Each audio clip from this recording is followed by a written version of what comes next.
Alright friends, we're here with you in this session to present the iceberg indicators. They're called the Stops and Icebergs indicators, which include two indicators, one on chart and one subchart. But before I present these to you, because in the previous session we talked about iceberg algorithms together and mentioned that we're looking for that specific order ID, which can only be identified through MBO or level 3 data. First of all, we need to see what MBO data actually is, and as I explained at the beginning of the previous session's video as well, there was someone who opened their mouth and said, even the rhythmic kids themselves don't call it level 3, they call it MBO. We have to, once and for all, go over this whole story of market levels together. So before we get into the indicators, first of all, let's discuss what MBO or MBP data actually is, and then we'll move on to the topic of market levels. Now then, let's take a much closer look at what a market by order, or MBO, describes a data feed based on orders that allows you to see an individual's position at the full depth zero of the order book and provides the size of individual orders at each price level. So what does it show? It shows the individual's position at zero. It shows the full depth of the order book and the size of individual orders at each price level. What is market by price or MBP? Market by price, MBP, is price-based data. MBP limits updates to a maximum of 10 price levels and provides the entire amount in a single update for each price level, either including the total amount, and it aggregates the number of orders, meaning it only consolidates and reports the total number of orders at a single price level. An individual's position in the queue and the size of their order cannot be determined with a high degree of accuracy. See, what's the difference with MBO? In MBO, you could determine an individual's position in the queue because it was separated. It gave you the full market depth. It wasn't limited to 10 price levels like MBP, and also the size of individual orders in MBP is not specified because it's aggregated, meaning it's consolidated. Whereas in MBO, it's separated, meaning you can see the amount of each order individually. Moving on to the next slide, client benefits, meaning what are the advantages for the client? 1. Client anonymity. The data in MBO contains no identifiable customer information. A unique order ID that can be seen in the order book. It is sequentially assigned by the CME group matching engine to all orders. This is essentially the exact same automated algorithmic process, where a completely unique and specific order identification number is systematically assigned to each individual order placed. This order ID is privately provided to the client via iLink when the order is entered, and it can be used to track their location in the priority queue. The second advantage is the full depth of the order book. MBO, the transparency of all CME group markets, is enhanced by Globex's support for publishing market data. At all price levels, which previously were sent up to a maximum of 10 levels, the new order level detail improves the granularity at level 0.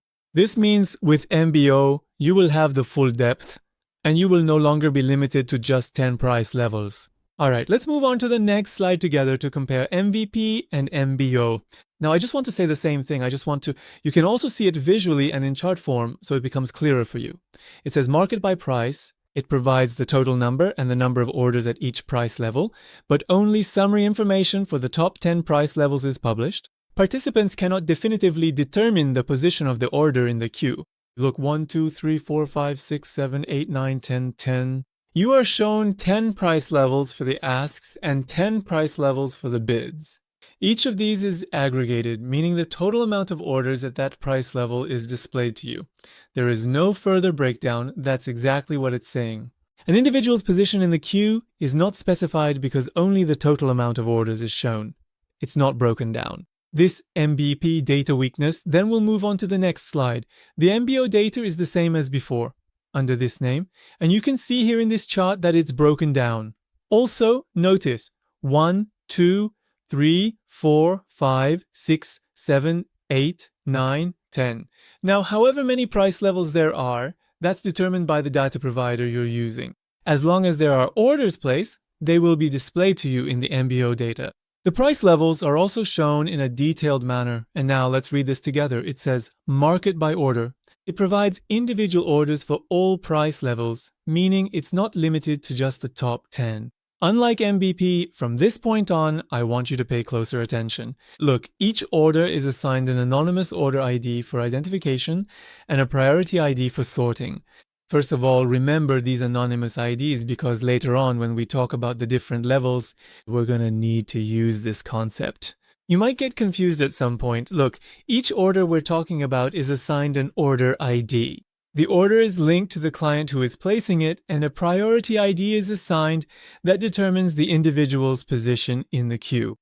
The priority ID may change if the order is modified or updated, but the order ID remains the same for the entire lifetime of the order, and this order ID is anonymous, meaning we don't know. We don't know which company or which individual that client belongs to, okay? But for the entire lifetime of the order, this order ID remains the same, and for Iceberg orders, we want to identify this order ID. There wasn't enough space here to include the translation, and maybe that's for the best. You can do it yourself. I'll translate this. It says that the order ID assigned by the exchange to the orders, first of all, it's unique, and secondly, it remains the same for the entire lifetime of the order, as was mentioned here as well. CME Group held Iceberg orders referred to as native icebergs have displayed quantity refreshed. The refreshed order will have the same order ID as the original order. It says that the Iceberg order placed by CME Group, which is also called a native iceberg, we've already discussed the previous example, has a display size that gets refreshed. We've seen examples of this together before, and it says that the refreshed order actually has the same order ID as my original order. In other words, the order ID is always the same, and it's through this order ID that we can identify an Iceberg order. All right, friends, as we said, we're going to talk about price levels together. Level 1.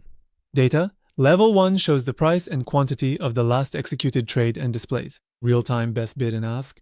You need to take it from here. The order book, also known as code data. BVO stands for best bid offer. TOBI stands for top of book and inside market. It means that level 1 shows the last trade and its quantity, and also in real time. The order book shows you the best bid and best ask. That's what it does. As you can see, it only shows one price level, either in the battle of the asks or the bids. This single price level is also aggregated, meaning it's shown in a combined form. It's not separated, it's aggregated. That's what it's showing, and now those who are teaching the outdated level 1. Now, there are some people who come along and sometimes make some strange claims, saying that level 1 is not outdated. If you mean that it's still popular and they're still emptying your pockets with level 1, and people are still trading with level 1. Yeah, it's not outdated, but if you mean that you can always trade with level 1, in my opinion, that's a bit... Honestly, all of you are out and it's become obsolete in that sense. Now I'm saying even those who are teaching level 1 still don't know this stuff, so be careful where this information is coming from and what they're telling you about level 1 code. They call the data BBO as well. This is the same as best bid offer, which is also called TOB, top of book, and it's also referred to as inside market. If someone from abroad tells you, give me I am price, don't think they're saying I am price, as in I am the price. They're not saying I am the price. They're actually asking for the inside market. I am price means inside market. Their opinion is the same as best bid offer or the same level 1 that you are observing. Level 2 data. Level 2 is more granular than level 1 by showing B's and S's from deeper levels, sir. Order book 10 price levels, and it is commonly referred to as MVP data. So, level 2 data is provided in a more detailed way compared to level 1. How is it presented? It shows those bids and asks at a greater depth in the order book. How deep? 10 price levels, 10 price tiers. And it is commonly referred to as MVP data. So, what do they call this? Level 2 data. They call it MVP, the same MVP. So now you understand that the MVP data we were explaining a few slides ago is the same thing. It's the same level 2 data of ours that you can also see in this chart. 1, 2, 3, 4, 5, 6, 7, 8, 9, 10 price levels. As you can see, the degree of ASKs or BIDs and how they are displayed. In other words, they are shown in an aggregated form. Level 2 plus data. Level 2 plus data is the same as level 2. The difference is that it is not limited to 10 price levels and is also known as MVP+. Look, level 2 plus data is just like regular level 2 data. The difference is that it's no longer limited to 10 price levels. That is, just as you can see on the chart. It will be displayed to you as far as your data provider shows and as long as there are orders placed. But again, it's still aggregated. The only difference is that it's not limited to 10 price levels. That's it. It's animated as well. level 2 plus data, and now level 3 data. Level 3 is essentially the MBO data, and it provides even more information than level 2. Plus, it shows non-aggregated bids and asks placed by individual traders. He says that level 3 is basically the same as MBO data. The guy says that even the kids who rate it do not call it level 3. Level 3. I told you here you've really made a joke out of me. And that's why it provides more information compared to level 2 plus. How? In the way that the data is non-aggregated, meaning it's not combined but shown separately. These bids and asks are also displayed. So what does that mean? First of all, level 3 is not limited to just 10 price levels. And like level 2 plus, it's unlimited. Our price levels, and secondly, the data is non-aggregated, meaning individual orders are shown with the ability to see each one separately. That means each individual order is displayed separately, and we can see which ones are in the queue, and it's possible to identify exactly where they are in the queue. This topic here about Bookmap, actually, you see, the order book in Bookmap is displayed as level 2 plus. But the data being injected into it is MBO data, or level 3 data. As I previously mentioned here, and as you have clearly seen, the third level of market depth is exactly the same as market by order data streams. It is specifically through this very detailed data that we can successfully run the sophisticated iceberg indicators and, in fact, accurately identify those hidden institutional icebergs in the market. If the data wasn't MBO or level 3, it wouldn't have had this capability at all. So that's why we call it that. Level 3 data. So this discussion is settled once and for all in Iran. If someone brings it up again, just send them this video and tell them, just because your information is limited doesn't mean something is wrong. And what's even more interesting is that we also have something called level 3 plus. Level 3 plus data is the same as level 3 data, with the difference that the client's order intentions are not anonymous. Because of the impact that clients' private data can have on the market, this data is not available to the public. Remember a few segments ago I told you to pay very close attention to something? I told you that order ID was written as anonymous order ID. I said remember this because you might see its more advanced version later. Well, this is where the level 3 plus discussion comes in. At this point, the order ID is no longer anonymous and becomes fully identifiable. That means, first, the order ID itself is revealed, and second, it's clear who is behind it. That is, it shows which person, individual, or company it belongs to, so it's no longer anonymous, it's identifiable. And because of the profound impact this private customer data can have on the market, imagine if it were made public. For example, when a certain company places a certain order and this becomes visible to everyone, well, it has a profound effect on the market. And because of this deep impact, this data is not available to the public. It's not available to the public. You understand? And in this context, as you can see, it's like level 3 unlimited, but now it's actually recorded with that private data. Customer map to client's private data. So this is also considered level 3 plus data, which is not available to the public. I just wanted you to know this as general information. All right. Dear friends at home, stops and icebergs on the chart and stops chart indicators, the two indicators that we're going to present to you in this session, let's go see what they are. The indicator tracks the evolutionary process of iceberg orders and the execution of stop orders. In other words, it's used both for identifying icebergs and for identifying stops. It shows exactly when and at what price the icebergs are identified and entered. The trade is either fully executed or cancelled, and it also displays the executed stop order trades on the main Bookmap chart. The iceberg stop and iceberg subchart indicator can be run separately or together with the on-chart version. Look, these two indicators, one is on-chart and the other is subchart. This is its subchart version. It can be run separately or it can be run together with the on-chart version. The main difference between these two is how and where the additional information is displayed. According to the names, on-chart and subchart basically mean that the difference between these two comes down to two things. First, the way they are calculated is a bit different, and second, the way the information is displayed. The one called on-chart, which literally means on the chart, actually shows you the information right on the same main chart. And the other one is called subchart, which is the literal translation. The subchart displays the information for you in a separate chart. Now let's go and take a look at the on chart to see how it displays things and how it actually works. How we can read its information. It says, The symbols on the chart that are connected to the trade points show the price area where this volume has been traded. Look, here we have a set of icons, and this icon looks like a blue iceberg, and next to it, it gives us some information. That is, it shows us a letter along with a number, which may be inside parentheses or may not be. Like this one, and these are connected with dotted lines. To a place that actually shows the price range where the volume was traded, it has been linked. Here it's pointing to this price range, and a blue line has also been drawn. It shows exactly this price level. Okay? The direction of the icons shows the type of usage. Above for iceberg sell orders and below for iceberg buy orders. Look, if these icons are on the top side, meaning above this price, they show that these icebergs are sell icebergs. They're seller icebergs. If these were at the bottom, these icebergs would be buyer icebergs, buy icebergs. You see, the icebergs are on the passive side. They're usually, though not always, on the passive side of the market. So naturally, when our aggressor is buying aggressively, and this iceberg of ours is supposed to stand against this aggressive buyer. So this aggressor of ours who is a buyer, what should he do? He has to sell, right? So what does that make him? That makes him an iceberg seller. So when it's up here, these icebergs are sellers, and conversely, when it's down, the iceberg is a buyer. Look, you shouldn't get confused here. There's no room for confusion at this point. You are currently watching the 11th episode of the Men's Course book series. You need to be well versed in these matters, including the topic of passives and things like that. Now let's see what exactly the points being shown here are trying to convey to us. Look, the letter D means detection. That is, our iceberg has been identified, it's been detected. Whenever you see a letter D, and if there's a number inside it, inside parentheses, this is telling us, first of all, that an iceberg has been detected.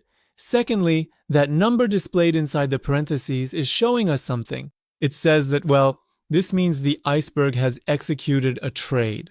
The T tells us that a trade has been executed by the iceberg, and that trade as well. So, whether it was a buy or a sell at the time it happened, our iceberg executed that trade, and this is shown as a T with the number inside the parentheses. It shows us that the number inside the parentheses is the amount that was traded, and then we have the letter E. This stands for execution, meaning the iceberg was fully executed. So when it shows us this, it means it says, "Sir, that iceberg has been fully executed and is finished." Okay? So the symbol E tells us that the trades for that iceberg are completed, that the iceberg has been fully executed, and the number outside the parentheses is what it's showing us. Opposite this E is the total amount that this iceberg has traded, has executed. Okay, that's the total amount, and we also have a C, which stands for cancellation. When an iceberg cancels its own orders, that is, when it gets detected and identified, if you see the letter C, know that it means the order was cancelled and removed, meaning it took its own orders from there, and you already understood that. But what does it mean when there's no letter next to it? Pay close attention to this part. Look, this part is our current order book. This white line here, you see, is our current order book. Here is our historical data. In the current order book section, when you see something like this, notice that this line keeps going and continues here as well. With this icon in the current section, what does it show us? It tells me that, first of all, the iceberg order is still present here. Second, this number is not inside the parentheses. It tells me that up to now, the total number of executions it has had, the total number of times it has been executed, is 17. The number inside the parentheses also tells me that the last execution was 17. What does this mean? Now, when both are 17, what does that tell me? It means that there has only been one execution in total, and that one execution is the same as this. The last execution was 17. It could have been that the number outside the parentheses was 17, and the number inside the parentheses was 2. What would happen in that case? The total number of trades he had made would have been 17, and how much was the last trade he made? It was 2. Did you get what happened? Okay, let's go to the next slide so I can give you an example. Guys, look, let me show you something with the previous example. Look, this T, notice that it wasn't an iceberg order, it suddenly appeared as a T trade. So what's the first step in all of this? The first priority is detection. That means before anything else, the iceberg has to be identified. The iceberg is detected first and foremost. The speed of market data is so high, especially when we're looking at the chart the way we do. It's a bit zoomed out, so it actually shows us things in a more aggregated way. And here it displays it to us with the letter T. If we zoom in on this T that it's showing us here, if we keep zooming in, you'll see. The first stage was detection, which has happened. And now let's look at an example so it becomes clearer for you. Look here on our chart, we suddenly see that there is no iceberg present. Suddenly here it shows us an iceberg, like, hey, T. That means some separation has happened, several, 5 times, and the iceberg is still present. Here you can see that the line is still there. So, I know that the first step is detection, identifying what has happened. I need to zoom in on this. When we zoom in on this, we see that those 5 have turned into 2, 1 trade of 4, 1 trade of 1. Let's go back for a moment to our previous slide where there were 5. I want to draw your attention to the timing as well. Look, it's 14:58:40, okay? So what happened here is that this 5 seconds that happened here. Okay, now let's move to the next level. Look, when we zoomed in and it got separated into 2 trades, 1 of 4, 1 single. Look at the timing. 14:58:43 and 14:58:44 in less than almost 1 second. Okay, this has happened, and now look, if we zoom in on this 4, guys, if we zoom in on this number of trades that were 4, let's see what happens. When we zoomed in, we see that, well, it's split into 2, the first of which is detection. That is, the first stage that happened was the detection of the iceberg, which also had 2 trades, and the second stage is itself, which were 2, and I want you to pay close attention to the timing now. 14:58:42, and this one is also 14:58:42. If you look at the milliseconds, it's 9:30 and 9:60. From here to here, look carefully, friends, 30 milliseconds, in fact, less than 30 milliseconds, meaning this happened in about 15 milliseconds. You see, the speed of the algorithm is extremely high. That's exactly why we use indicators. If we were supposed to spot this with the naked eye, well, the job would be much easier. That's exactly why we're using the indicator, and that's how it was identified. So we understood that the first step in all of this is detection. When we zoom in, we can see the detection. So if you see that suddenly a T order appears or suddenly an E order is executed and there was no iceberg order before that at all, know that if you zoom in, the initial spot of detection is actually that iceberg. Now let's talk about stop chains. We said this indicator also shows stops, and the direction of the icon indicates the side of the chain. It points up for stop buy and down for stop sell, indicating the direction of the stop chain. These are the same stop chains, which are the opposite of icebergs because icebergs are usually placed on the passive side of the trade, whereas stops are always aggressive. Guys, we said that if icebergs are at the bottom, they become iceberg buyers, and if they're at the top, they become iceberg seller stops. It's the opposite because they're aggressive. A stop that's above the price becomes a stop buy, and a stop that's below the price becomes stop sell. You got confused, but there's no need to get confused. Guys, look here. Right now, this is a stop sell. You see a trade has been executed here, and a buy trade has also been executed. A buy trade was executed, which was supposed to make a profit if the price went up, but the price didn't go up. The price came down, went into loss, and now wants to close the trade. So, it is going to set a protective stop loss. Okay, let's consider what the stop is for a buy trade. It is essentially an aggressive sell order. So the stop sell located down here is exactly the same as the one positioned above. See? A sell trade was recently executed, and now it has unfortunately gone into a loss. So the current plan is to close out this sell trade entirely. If it's supposed to be closed, how should it be closed? It should be closed with an aggressive buy because of this. A stop buy is up here. Then, unlike iceberg orders, where each iceberg order is shown separately, a chain stop means a stop chain, and it may include transactions from several different orders that are executed at the same stage. Pay attention here, my friends. Icebergs were individual, and each one was detected separately. But when, for example, a stop is shown here, for example, these 29 orders, it might not be possible that all 29 belong to just one person. They might belong to several different clients in the market. Okay, so that's why stops are called They're called a stop chain. A stop chain means that it might not just be related to one person or several clients. It's related to several stop orders that are being executed together. Look again, in your own bookmap, when you run an indicator, it works like this. You suddenly see E stop up ice order here, and before that, for example, there was an ice order that wasn't detected. So zoom in on this. Rest assured that the first step of these sevens will be a D. It will be a detection when you zoom in, and these as well. As I said, these icebergs too, this one is a buyer iceberg, this one is a buyer iceberg, this one is a seller iceberg, this one is a seller iceberg when it shows 10 and 2 here. And so if you zoom in, right now it's showing it in an aggregated way, but when you zoom in, you'll see that, for example, there were 2 different executions, which were actually 2 separate iceberg orders. Right now it's aggregated here and showing it to you in an aggregated form. So if you zoom in, you'll see 2 E's, and right now the value for each cannon might be different depending on your preference. One of them could be 5, the other could also be 5, or maybe one is 4 and the other is 6, for example. Here you see 2 executions. Look, my friends, once you see this, any other number is telling you, hey, have you zoomed in? It's saying, if you zoom in, I'm showing you the aggregated value. But if you zoom in a bit more, I'll show you a more detailed. What are these stops? The stops are stop buy, stop sell, and the stops work in the same way as you can see.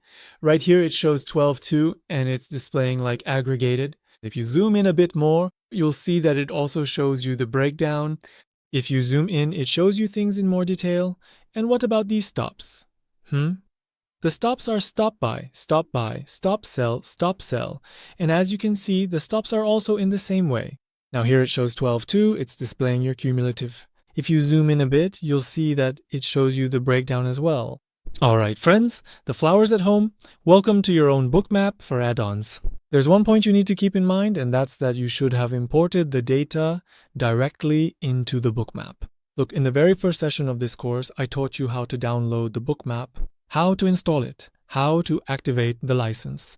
I explained all of that to you, and I also taught you how to add data directly. And in session 2, I taught you how to transfer data from NinjaTrader to the bookmap and how to install the add-on. I'll put its link up here. If anyone wants to see it, don't worry. I'll explain how to install again later on. It's nothing complicated.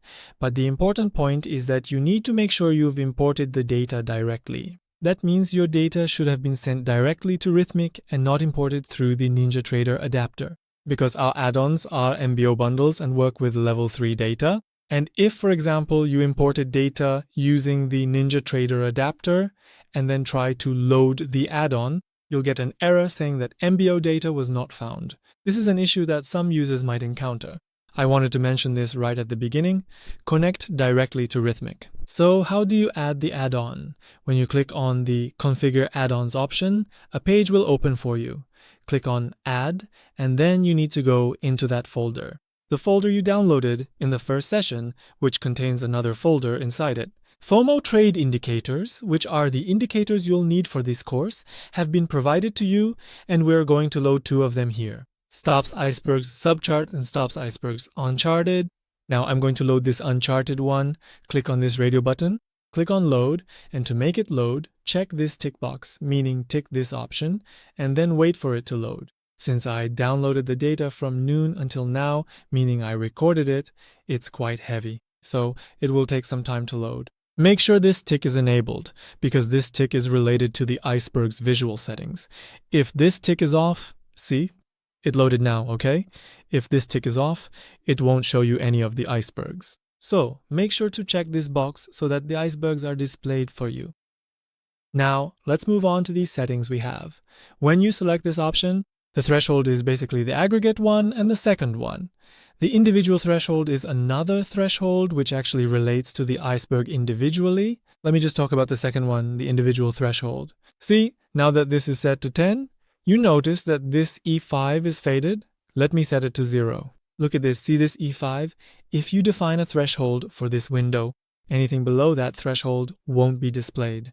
It displays anything below the threshold as faded, and anything above the threshold is shown clearly. For example, if I set this to 10, you see it doesn't display the 5, it doesn't display this 8, and if, for example, I set it to more than 15, say 16, now it doesn't show 15, it doesn't show 10, and it doesn't show anything below that either. So this was about the individual threshold, the threshold you set individually for each of these. So we'll set it to 0, guys, because we want to see everything. Now there's another option called aggregate threshold.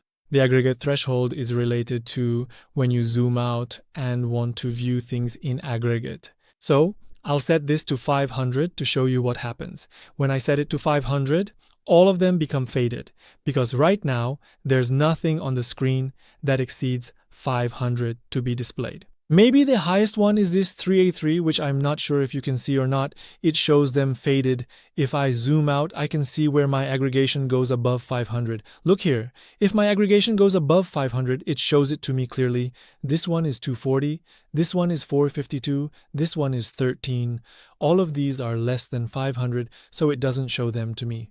So, is this aggregation easy? Look, I don't want this one either. I'll set it to 0, so it shows me everything, no matter what state I'm in. Now, zoom in or zoom out, and it shows me. So you set these two to 0. You also never select this automatic individual threshold option because I don't want it to make any adjustments. So don't check this box so it doesn't consider it automatically.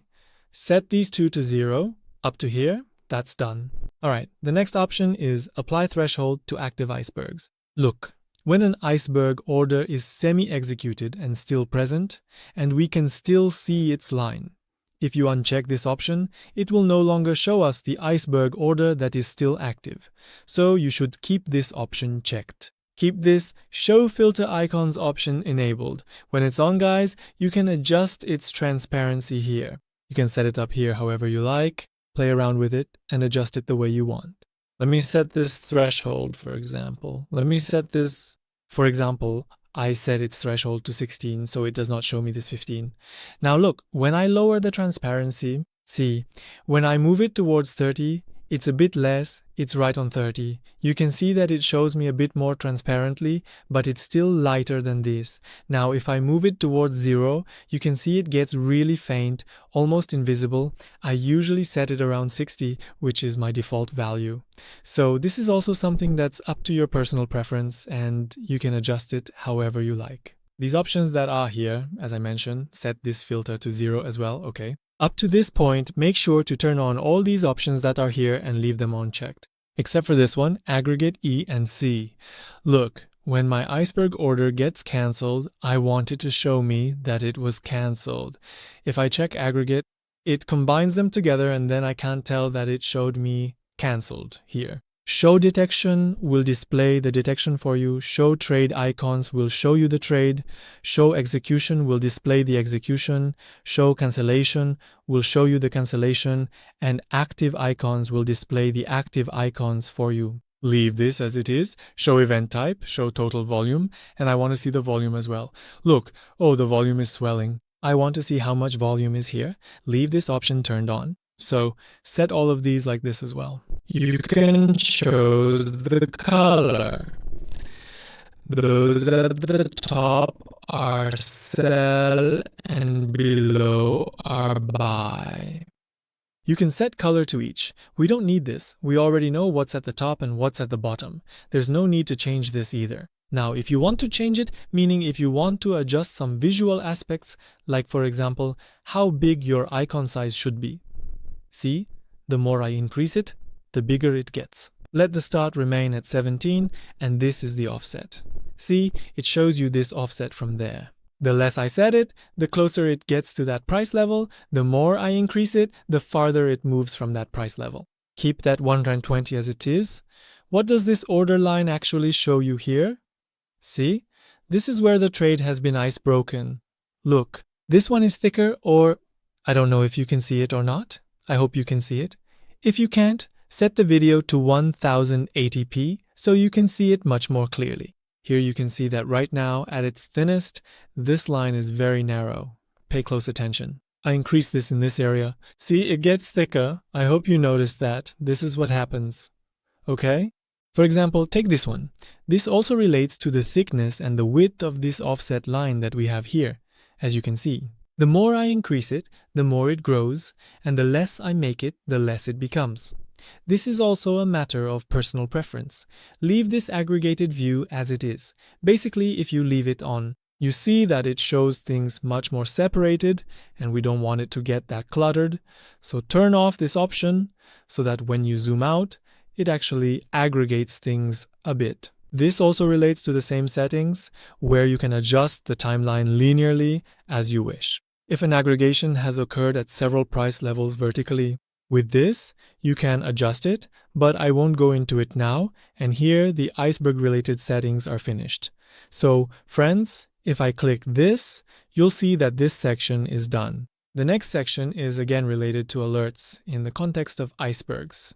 I won't go into it now, but you can play around with it and set up any kind of alert you want for yourself. It even has the capability to send alerts to Telegram. We won't deal with that now. Let's move on to the stop section. If you check this box, it will also display the stops for you. We mentioned that there's also an indicator that displays the stops for us, which works exactly the same way. Exactly the same iceberg section has the same settings, so I'll skip explaining them here since the settings are completely identical. It's just like the icebergs. You can assign colors for the sets and buys, just like with the icebergs. I won't get into that. Again, we have the same icon size, offset icon, and similar features. Thickness and things like that. The aggregate discussion. If it's not aggregated, you see, it gets really messy, so we remove this part. And the same thing applies to the stops as well. So there's no need to explain further. And next is the alert section related to the stops, which works the same way. You can set an alert for it on Telegram, and this aggregation line setting is an option that not many people know about. What is it, guys? And no matter how much you try to turn it off, you still don't know what it does. If it changes, what is it related to? Let me show you.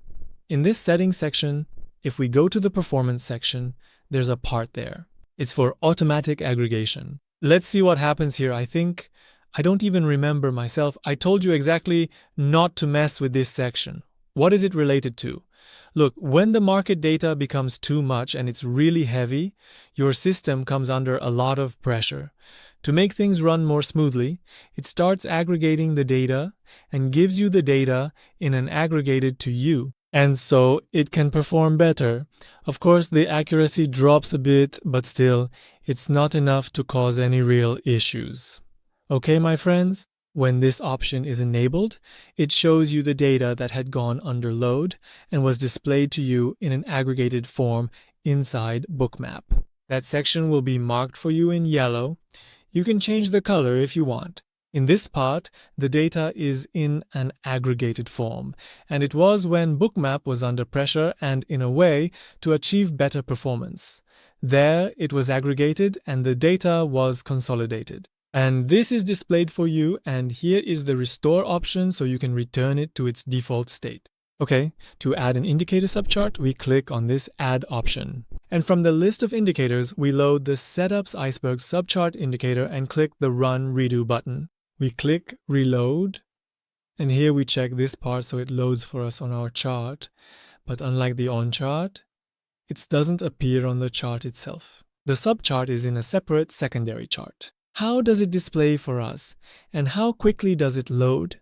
Look, down here, if you click on this part, you'll see that your subchart indicator appears like this. But for some people, it might not look like this. It might even be completely empty here. All you have to do is click on this part icon, guys. Look, I'm going to disable these options now. This, and this might seem like a desert to you here, and nothing here might be clear to you. Or for example, maybe your CVD is already clear to you. Guys, I need you to go ahead and turn this specific setting off right now, and then carefully select these 4 different options listed here to ensure everything is configured correctly for the next step. This way, the indicator will be displayed for you, and guys, it will benefit your analysis. As you can see, its display is different from the on-chart indicator, and you can see what its settings are like and in which area these changes occur. Friends, notice that when you enter the subchart settings, there's something in the titles. You need to pay close attention and really focus your eyes on it. What is that? As you can see, it's Iceberg's orders cumulative volume delta. That means it's showing the cumulative. How do you pronounce it? Is it cumulative? But we've said cumulative so much that we just keep saying it that way. You can see that the way it displays is as a cumulative volume delta. Guys, the reason I focus so much on that video, let me tell you why I emphasize it so much. The primary purpose of this demonstration is to ensure that you fully understand here exactly how the complex process of aggregating iceberg orders functions in real time. So, how will this be displayed within this specific indicator? Well, this is because the tool is specifically designed to clearly visualize and show us the hidden icebergs and the stop orders as part of the cumulative volume delta, or CVD, overall. Show it in aggregate form, show the volume. We definitely need to set this to the sum mode. You should set it to the sum mode among these options, so set it to sum mode if you have any other mode selected. Set it to sum mode so that it shows both the icebergs and the stops together. In sum mode, it means you reset the numbers to 0. And that's it. There are no other special options after that. We don't need to do anything with this at all. There's the stop alerts, which have become stop alerts F, and iceberg alerts, which have become iceberg alerts. We don't need to do anything with those either. Here, it's also showing you some statistics. See how you can read this? Guys, look. For example, here, let's go to this execution that happened here. Let me zoom in, zoom in, zoom in. Take a look right here, where you can see all the icebergs that were successfully identified and fully executed before, regardless of whatever might have happened in the past. You can see the price and the amount. There were 452 trades in total that happened in the direction of the icebergs. Now look, here an execution has taken place. 90 of them are in which direction? Look, the icon is up, so it means it's in the seller's direction. This iceberg is a seller iceberg. The concept of volume aggregation in this indicator means it's supposed to aggregate the volume. So as a result, this sell amount that has happened is a negative value. So if it's going to be aggregated, with this it should decrease from its amount. Look here, how much was it? 452. Let me bring up the calculator, okay? 452 here. Now look, how much was it after the notes were executed? It became 362. How much is it showing you? The notes are exactly the same amount you have on your own chart. You see, another execution has happened. How much is it now? 118. And what were the seller's levels? Guys, okay, let me check here. On the subchart, how much was it after the execution? Out of those 362, after that, 244. That's 118. See, the 118 that is being displayed on your chart. So that's how the subchart indicator displays it. Now, whether we're talking about icebergs or stops, it's shown as CVD or cumulative volume delta. As a result, you need to set its accumulation, its aggregation, in the settings to sum. And that's everything I needed to tell you about these two indicators. But there's still one issue left, guys. There are some people who, for example, like you saw on ES, they do the same thing on 6E as well. They see that, oh my God, it's only showing the stops correctly. It doesn't show the iceberg. What's going on? What's this about? Let me tell you guys. Let's go to our next slide, which says, why don't I see any iceberg specific instrument on CME? Why I can't see the iceberg? CME comes and gives its answer. Pay attention here, friends. This part is important. It's saying, CME does not allow the use of native icebergs on some instruments. It says, in the list below, the instruments that do not have icebergs are shown here for you. Let's see. Such instruments don't have icebergs and don't display the iceberg. Let's see. The code 6A represents the Australian dollar, 6B represents the British pound, and 6C represents the Canadian dollar official currency. 6E is euro, 6J is Japanese yen, 6S is Swiss franc, meaning the Swiss franc. These 6 are futures instruments. Be careful. They don't use iceberg orders, meaning CME doesn't allow them to use iceberg orders. So these were the topics of our session, and I hope you found this session useful. If anything is unclear, you can leave a comment or join our Telegram channel. Until the next session, goodbye, my friends.